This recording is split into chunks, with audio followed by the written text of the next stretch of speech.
In the book, I use the term conceptual reality to distinguish it from its superset physical reality and its subset virtual reality.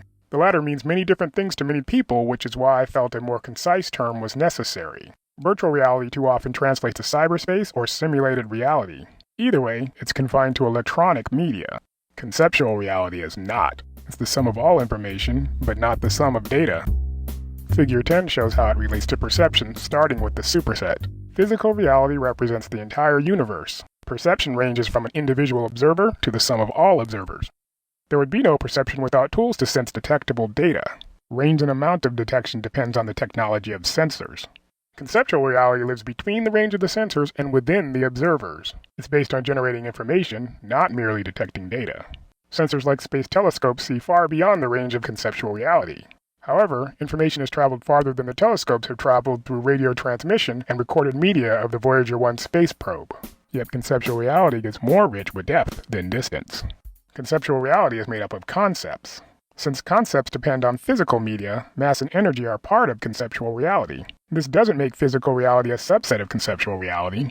However, if you only consider those three elements, it turns the set inside out. This is why I refer to conceptual reality as a layer or domain more often than a subset in the book. Figure 12 starts with those three elements as part of physical reality: mass, energy, and concepts. Bring them together, and you get intersections with the combinations in the sets. To be thorough, I've included the empty set as one of the parts in this Venn diagram. To be practical, Figure 12a also transitions from a Venn diagram to a Euler diagram to focus only on the possible relevant combinations. Each combination makes up a member of a set. The set includes every element in one combination, which makes up the superset. The superset also includes its own combination as a subset.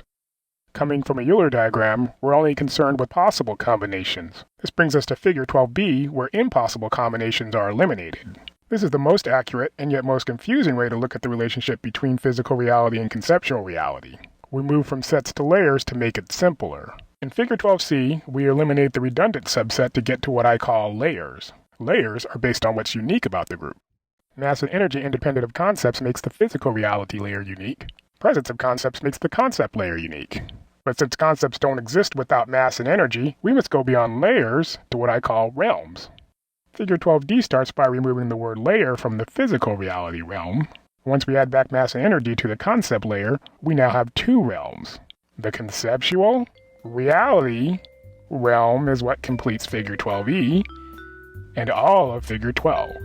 Hopefully this makes Figure 12 easier to follow. I welcome feedback in the comments. Thanks for watching.